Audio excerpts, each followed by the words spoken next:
नमस्कार दोस्तों, स्वागत है आपका हमारे इस यूट्यूब चैनल जीएस सीट में। आज हम इस करंट अफेयर्स की क्लास में जो है वो आज हम सभी महत्वपूर्ण राष्ट्रीय, अंतर्राष्ट्रीय, आर्थिक, विज्ञान और प्रौद्योगिकी, खेल और पुरस्कार से संबंधित महत्वपूर्ण करंट अफेयर्स जो कि UPSC, UPPCS, RO, ARO, SSC, railway, CDS और अन्य सभी प्रतियोगी परीक्षाओं के लिए बेहद महत्वपूर्ण हैं। इसमें इन पर सब पर डिस्कशन करेंगे और इसीलिए वीडियो को अंत तक जरूर देखें, क्योंकि एक भी प्रश्न इसमें से आपके एग्जाम्स में आ सकता है, जो कि आज जो जितने भी क्वेश्चन इसमें लिए गए हैं बहुत ही ज़्यादा इम्पॉर्टेंट क्वेश्चंस हैं। तो ज़्यादा देर ना करते हुए चलते हैं अपने प्रश्नों की तरफ और देखते हैं क्या है प्रश्न। तो आज का पहला प्रश्न है, हाल ही में किस दक्षिण अमेरिकी देश ने औपचारिक रूप से अंतर्राष्ट्रीय आपराधिक न्यायालय आईसीसी से सदस्यता वापस लेने की घोषणा की है? क्वेश्चन नंबर 1 है कि हाल ही में किस दक्षिण अमेरिकी देश ने औपचारिक रूप से अंतर्राष्ट्रीय आपराधिक न्यायालय से सदस्यता वापस लेने की घोषणा की है? ब्राजील, वेनेजुएला, इक्वाडोर, चिली या इनमें से कोई नहीं? तो किसने सदस्यता वापस लेने की घोषणा की है आईसीसी से? वो वेनेजुएला ने की है। किसने? वेनेजुएला ने जो है वो सदस्यता वापस लेने की घोषणा की, यानी ऑप्शन बी आपका राइट हो जाएगा। ऑप्शन बी राइट हो जाएगा। अब आगे चलने से पहले इसकी विस्तृत व्याख्या देख लेते हैं, क्योंकि इससे ज़्यादा हो सकता है कि क्वेश्चन अलग टाइप में बना दे। वेनेजुएला ने औपचारिक रूप से अंतर्राष्ट्रीय आपराधिक न्यायालय आईसीसी से अपनी सदस्यता वापस लेने की घोषणा की है। यह निर्णय रोम स्टैच्यू से हटने का फैसला है, जिसमें अंतिम रूप से लागू होने में 1 वर्ष का समय लगेगा। वेनेजुएला के अंतरिम राष्ट्रपति डेल्सी रोड्रिगेज हैं और निकोलस मादुरो वर्तमान में यहाँ के राष्ट्रपति हैं। ये पॉइंट आपका इम्पोर्टेंट है कि वेनेजुएला के अंतरिम राष्ट्रपति डेल्सी रोड्रिगेज और निकोलस मादुरो जो वर्तमान में यहाँ के राष्ट्रपति हैं। हाल ही में चाड, नाइजर, माली, बुर्किना फासो जैसे देशों ने भी आईसीसी से हटने की घोषणा की है। अंतर्राष्ट्रीय आपराधिक न्यायालय आईसीसी का मुख्यालय जो है वो द हेग, नीदरलैंड में है। ये पॉइंट भी बहुत इंपॉर्टेंट है, जो स्टैटिक जीके से रिलेटेड है। इसके अलावा अमेरिका वेनेजुएला के मध्य ऑपरेशन एब्सोल्यूट रिजॉल्व, अमेरिका और वेनेजुएला के मध्य जो है ऑपरेशन एब्सोल्यूट रिजॉल्व भी चर्चा में रहा है, जिसके द्वारा यहाँ के राष्ट्रपति जो है अमेरिका ने इस पर वेनेजुएला पर हमला किया था, दक्षिण अमेरिका पर।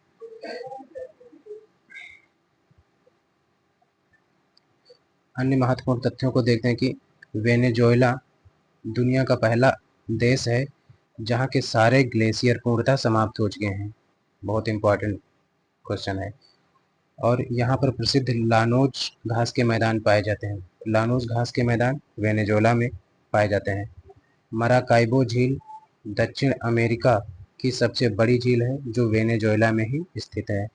विश्व का सबसे ऊंचा जलप्रपात एंजल जलप्रपात, विश्व का सबसे ऊंचा जलप्रपात एंजल जलप्रपात वेनेजुएला में कैरो नदी, कहाँ स्थित है? वेनेजुएला में कैरो नदी पर स्थित है। वेनेजुएला की राजधानी कराकस है, क्योंकि वेनेजुएला चर्चा में, इसलिए इसकी राजधानी भी बहुत ही इम्पोर्टेंट है। और यहाँ की मुद्रा बोलीवर, यहाँ की मुद्रा है। वेनेजुएला की मुद्रा बोलीवर है। वेनेजुएला में भूकंप राहत के दौरान भारत सरकार द्वारा ऑपरेशन मिस्ताद चलाया गया है। ये जितने भी पॉइंट हैं 1 2 3 4 5 6, ये 6 पॉइंट बहुत ज़्यादा ही इम्पॉर्टेंट हैं। अब अगला पॉइंट देख लेते हैं, जो लल्लन टॉप क्वेश्चंस पिछले क्लासों के हैं या कुछ अन्य क्लासों के हैं, उनको देख लेते हैं कि हाल ही में ब्रेन कंप्यूटर चिप नियो को कॉमर्शियली मंजूरी किसने दी है? तो वो चाइना ने दी है। दूसरा, हाल ही में लैंड पोर्ट मैनेजमेंट सिस्टम कहाँ लॉन्च किया गया है? नई दिल्ली में। हाल ही में पीएम मोदी ने लगातार कितने दिनों तक प्रधानमंत्री रहने का सबसे लंबे समय का रिकॉर्ड बनाया है? 4399 दिन का रिकॉर्ड बनाया है। मेटा और रिलायंस इंडस्ट्रीज मिलकर भारत का पहला एआई सक्षम सेंटर कहाँ स्थापित करेंगे? जामनगर, गुजरात में स्थापित करेंगे। आज का दूसरा प्रश्न है, प्रश्न नंबर 2। हाल ही में कॉमनवेल्थ गेम्स में पैरा एथलेटिक्स में देश के लिए पहला स्वर्ण पदक किसने जीता है? बेहद इम्पोर्टेंट प्रश्न है ये आगामी परीक्षाओं के लिए, कि हाल ही में कॉमनवेल्थ गेम्स में पैरा एथलेटिक्स में देश के लिए पहला स्वर्ण पदक किसने जीता है? तो वो पहला स्वर्ण पदक जो है शर्मिला धनखड़ ने जीता है। शर्मिला धनखड़ ने जीता है, यानी ऑप्शन सी आपका राइट हो जाएगा। व्याख्या देखते हैं। कॉमनवेल्थ गेम्स 2026 का आयोजन ग्लासगो, स्कॉटलैंड में किया जा रहा है। इस प्रतियोगिता के पहले दिन भारत के लिए पदक जो है संजू कुमार ने कांस्य पदक के रूप में पैरा पावर लिफ्टिंग में जीता। ये जो है ग्लासगो में जो कॉमनवेल्थ गेम्स हो रहे हैं उसमें भारत की तरफ से पहला पदक संजू कुमार ने कांस्य पदक जीता। किसमें?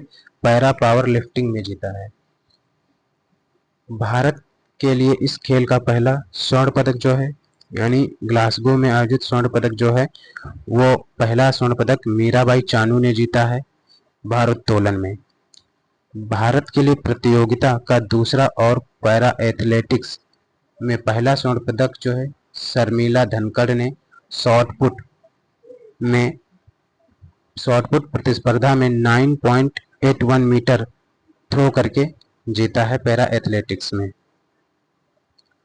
इसके अतिरिक्त जो महत्वपूर्ण तथ्यों में देख लेते हैं कि गुलवीर सिंह ने 10,000 मीटर दौड़ में रजत पदक जीतकर इतिहास रचा है और वे ऐसा करने वाले पहले भारतीय बन गए हैं।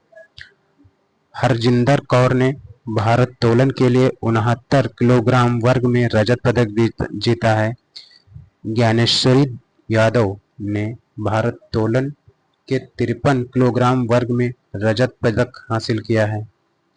ऋषिकांत सिंह ने भारोत्तोलन के लिए 60 किलोग्राम वर्ग में रजत पदक जीता है। सर्वेश ने ऊंची कूद प्रतिस्पर्धा में देश के लिए रजत पदक जीता है। और आज के लल्लन टॉप क्वेश्चंस में पहला क्वेश्चन है कि हाल ही में सेपलिंग डायलॉग 2026 का समापन कहाँ हुआ है? ये खाद्य प्रसंस्करण विभाग, एग्रीकल्चर फूड प्रोसेसिंग में हुआ है। और पीएम मोदी ने G7 समिट के लिए किस देश का आधिकारिक दौरा किया? फ्रांस का। हाल ही में 2026 आईफा वर्ल्ड कप का आगाज कहाँ हुआ है? मैक्सिको में। हाल ही में यूरोपीय संघ ने किस राज्य के फ्लेवर, खुशबू और आयुष सेक्टर को बढ़ावा देने के लिए ब्लू वैली क्लस्टर लॉन्च किया है? तो असम ने।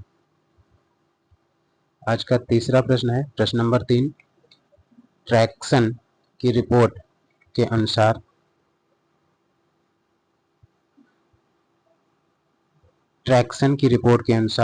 भारत के किस निजी अंतरिक्ष स्टार्टअप ने सर्वाधिक स्पेस स्टार्टअप्स फंडिंग हासिल की है? किसने हासिल की है? वो स्काई रूट एरोस्पेस ने हासिल किया, यानी ऑप्शन ए आपका राइट हो जाएगा।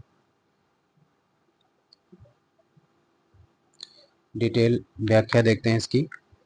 ट्रैक्सन की रिपोर्ट के अनुसार भारत के स्पेस टेक क्षेत्र ने कुल 871 मिलियन अमेरिकी डॉलर की फंडिंग आकर्षित की है। इस सूची में सबसे अधिक फंडिंग हासिल करने वाला निजी अंतरिक्ष स्टार्टअप स्काई रूट एरोस्पेस है। स्काई रूट एरोस्पेस का मुख्यालय हैदराबाद में स्थित है। इस स्टार्टअप ने पूर्व में विक्रम एस, भारत का पहला निजी रॉकेट, और विक्रम 1 की लॉन्चिंग करके कीर्तिमान स्थापित किया था।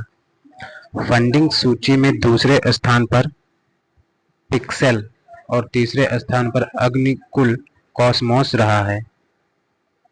शहरों की श्रेणी में स्पेस स्टार्टअप्स को सबसे अधिक फंडिंग प्रदान करने वाला देश का शीर्ष शहर बेंगलुरु बन गया है। और इम्पॉर्टेंट क्वेश्चन जो वन लाइनर बन सकते हैं, पहला क्वेश्चन इसी में लल्लन टॉप में है कि भारतवर्ष 2026 के रबी बुआई सीजन में कौन सी IMI रेसिडेंट की हाइब्रिड किस्मों की बड़े पैमाने पर खेती शुरू करेगा? तो सरसों की। हाल ही में अंतर्राष्ट्रीय यात्रा के लिए इजी कनेक्ट मॉडल के तहत शामिल होने वाला भारत का पहला शहर कौन बन गया है? वाराणसी बन गया है। और हाल ही में चर्चा में रही जोजिला टनल की कुल लंबाई कितनी है? 13.15 किलोमीटर है। और अगला प्रश्न कि हाल ही में सृष्टि किरण ने ग्लोबल अंडर 13 रैंकिंग में शीर्ष स्थान हासिल किया है। इनका संबंध किस खेल से है? तो इनका संबंध जो है टेबल टेनिस से है। आज का चौथा प्रश्न है कि प्रश्न नंबर 4, हाल ही में केंद्र सरकार ने RBI को कौन सी मुद्रा के पॉलीमर बैंक नोट जारी करने की मंजूरी दी है? बेहद इंपॉर्टेंट प्रश्न है। हाल ही में केंद्र सरकार ने RBI को कौन सी मुद्रा के पॉलीमर बैंक नोट जारी करने की मंजूरी दी है? तो वो 10 और 20 रुपए के नोट जारी करने की मंजूरी दी है। 10 और 20 रुपए के नोट को जारी करने की मंजूरी दी है, यानी ऑप्शन डी आपका सही हो जाएगा। A एंड B दोनों, ऑप्शन डी आपका राइट हो जाएगा।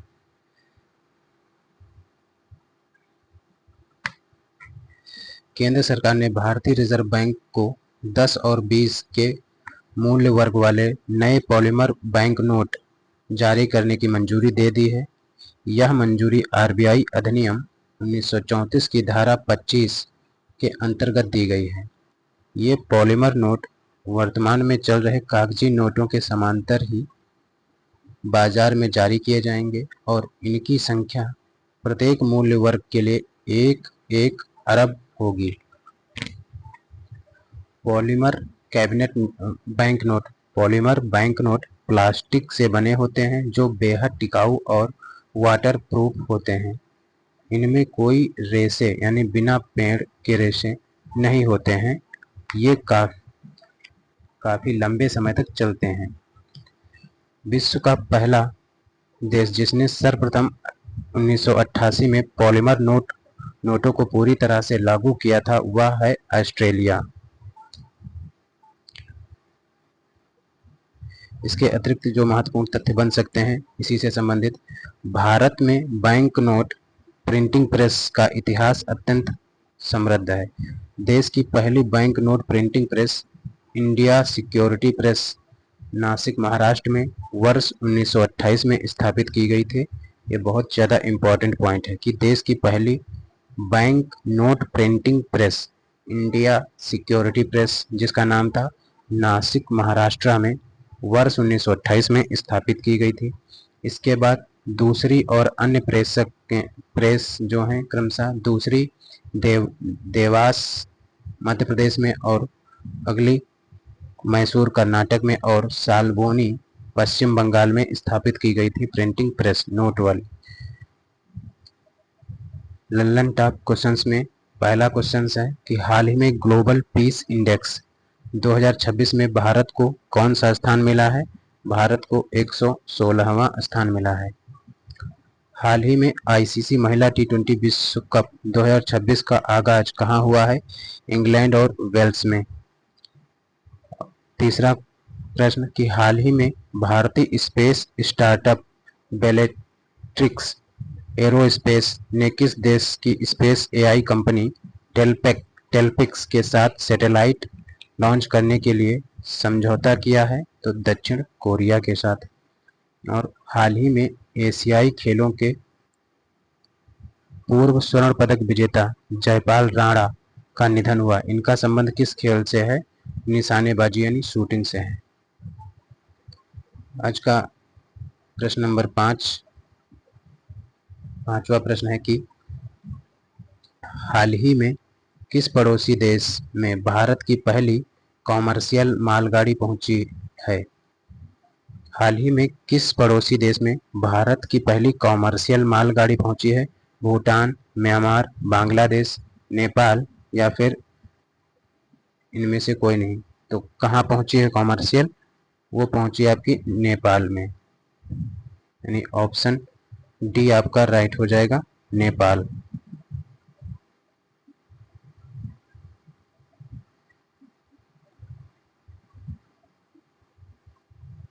भारत से पहली सीधी कॉमर्शियल कंटेनर मालगाड़ी नेपाल के विराटनगर रेलवे स्टेशन पहुंची है। यह मालगाड़ी भारत के बिहार राज्य में स्थित जोगबनी रेलवे स्टेशन से सीमा पार करके नेपाल पहुंची है। इस मालगाड़ी में 4 वैगन शामिल थे। यह कुल 1225 टन कनोला लेकर विराटनगर स्टेशन पहुंची। यह ट्रेन कोलकाता पोर्ट से सीधे कनेक्टिविटी प्रदान करती है, जिससे भारत और नेपाल के मध्य व्यापारिक रिश्तों को एक नया बढ़ावा मिलेगा।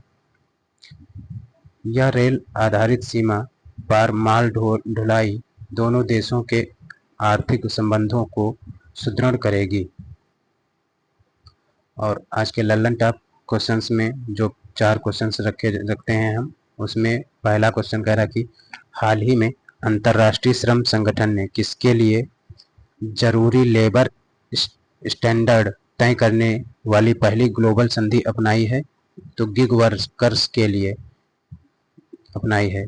दूसरा, हाल ही में दुनिया के पहले ट्रिलियनेयर कौन बने हैं? तो एलन मस्क बने हैं।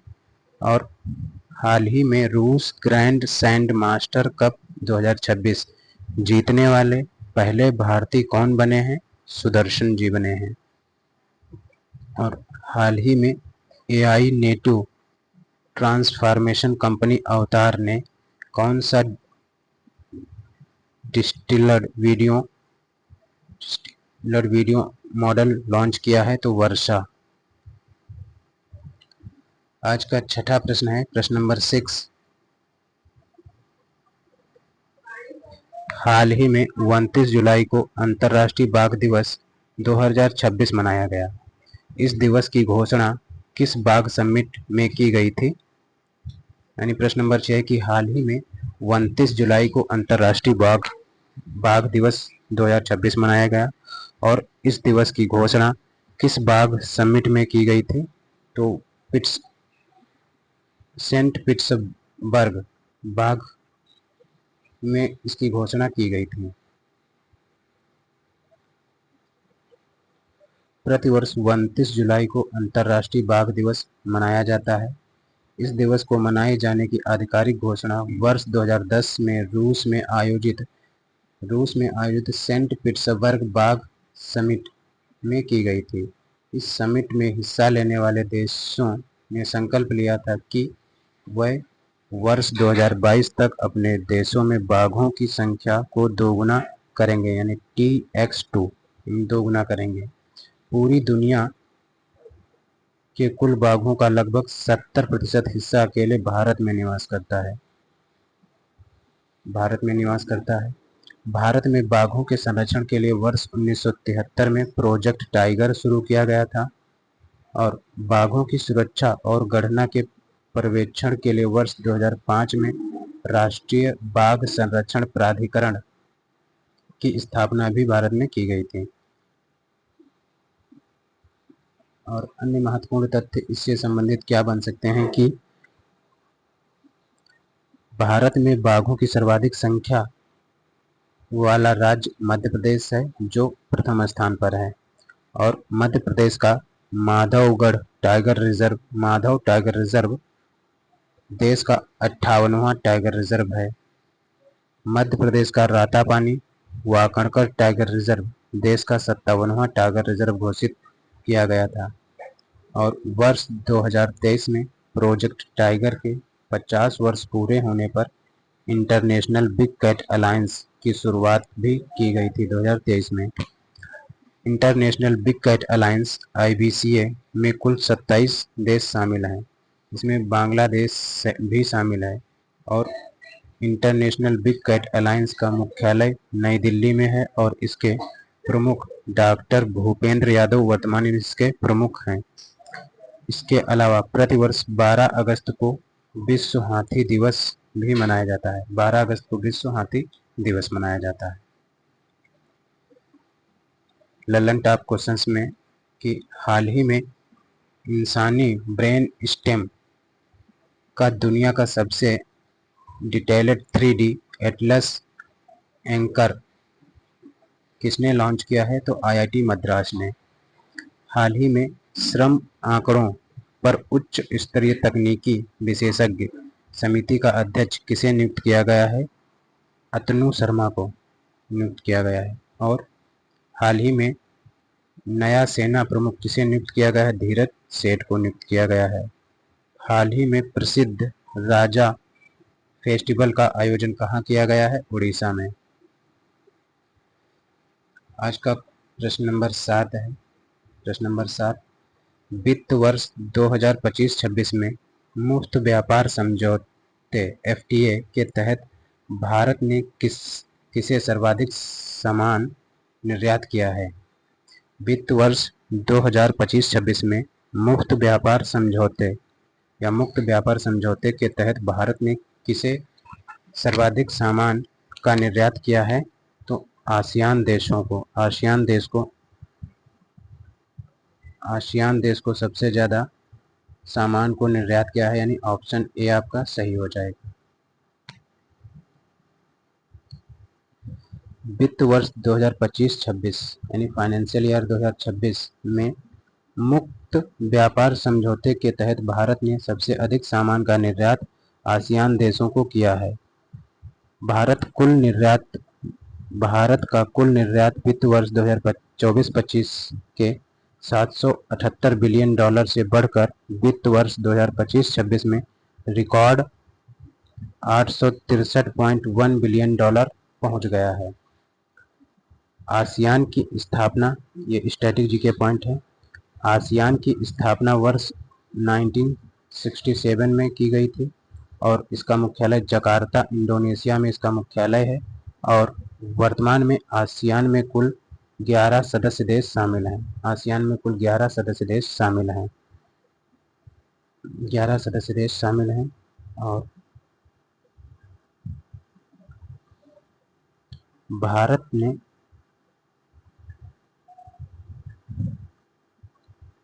ने ऑस्ट्रेलिया के साथ व्यापक आर्थिक सहयोग और व्यापार समझौता और UAE के साथ व्यापक आर्थिक साझेदारी समझौता किया है जिससे भारत वस्तुओं और सेवाओं के निर्यात को बढ़ावा मिला है।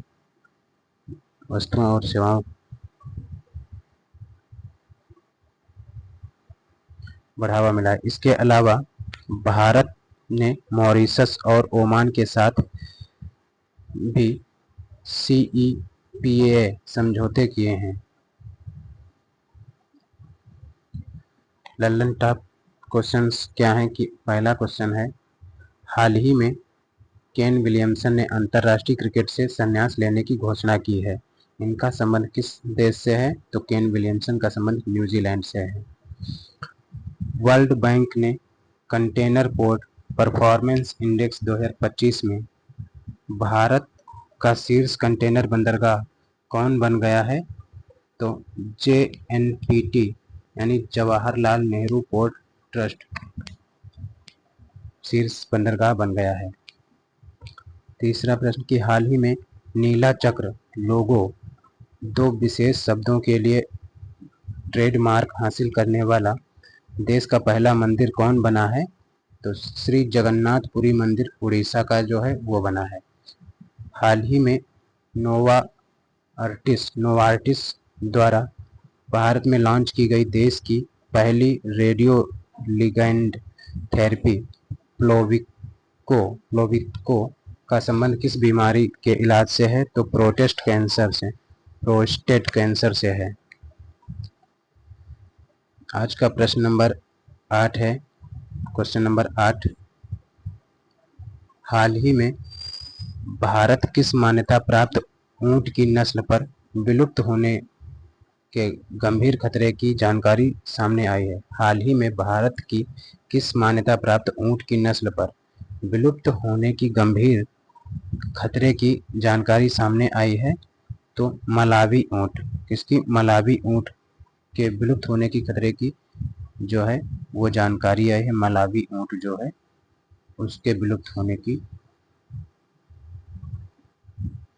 जानकारी मिली, यानी ऑप्शन ए आपका राइट हो जाएगा।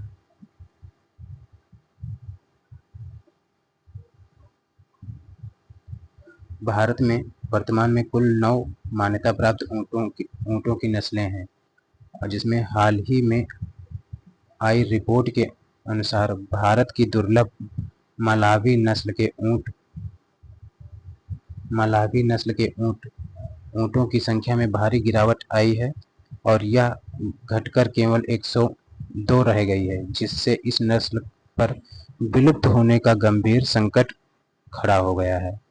मलावी नस्ल के ऊंट सफेद रंग के होते हैं, आकार में छोटे होते हैं और इनका मुख्य उपयोग सामान ढोने के कार्यों में किया जाता है।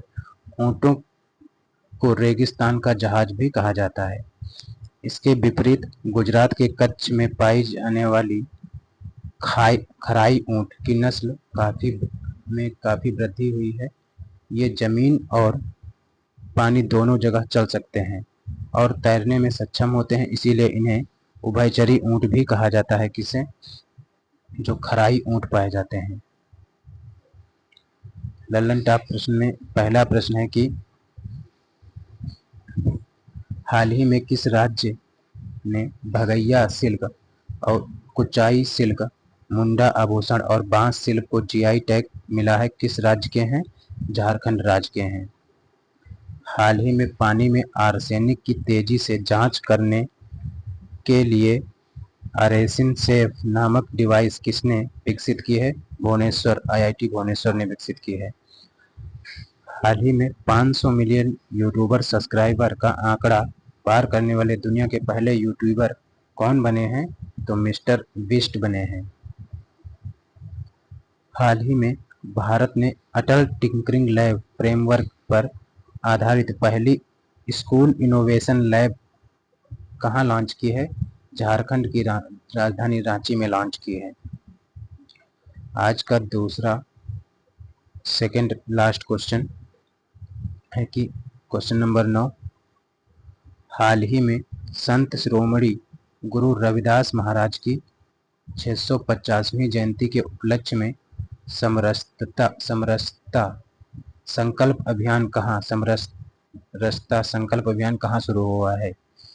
हाल ही में संत शिरोमणि गुरु रविदास महाराज की 150वीं जयंती के उपलक्ष्य में समरसता संकल्प अभियान कहाँ शुरू हुआ है? हरियाणा में, राजस्थान, उत्तर प्रदेश, मध्य प्रदेश या इनमें से कोई नहीं।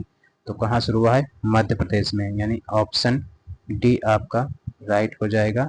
एमपी में शुरू हुआ है, मध्य प्रदेश में समरसता संकल्प अभियान। संत शिरोमणि गुरु रविदास महाराज की 150वीं जयंती के अवसर पर समरसता संकल्प अभियान की शुरुआत मध्य प्रदेश में की गई है और यह अभियान 29 जुलाई 2026 से शुरू होकर 20 फरवरी 2027 तक चलने वाला एक राष्ट्रव्यापी अभियान है। कब से शुरू होगा? 29 जुलाई से 20 फरवरी 2027 तक चलेगा। यह अभियान कुल 5 चरणों में पूरा किया जाएगा, जिसका पहला चरण दीपोत्सव के रूप में आयोजित किया जाएगा और संत रविदास महाराज भक्ति आंदोलन के एक महान संत, समाज सुधारक और कवि थे।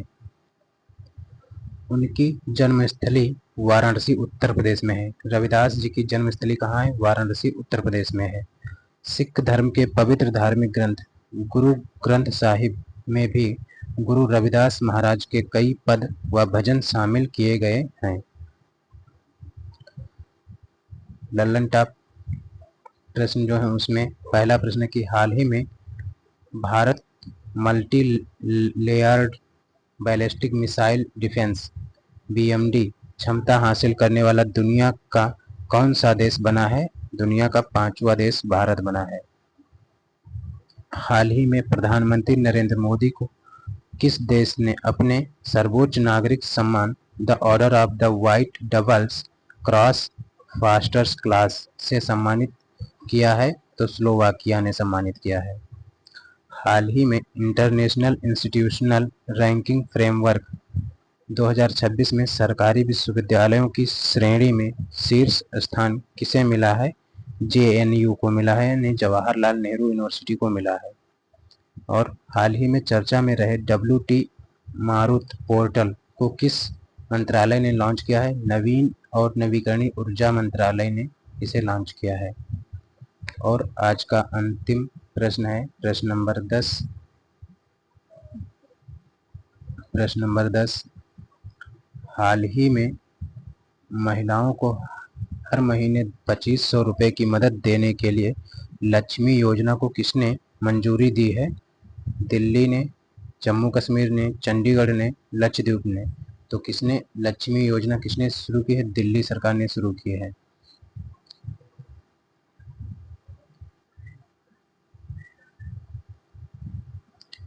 दिल्ली सरकार ने महिलाओं के आर्थिक सशक्तिकरण और आत्मनिर्भरता को बढ़ावा देने के लिए लक्ष्मी योजना को मंजूरी दी है।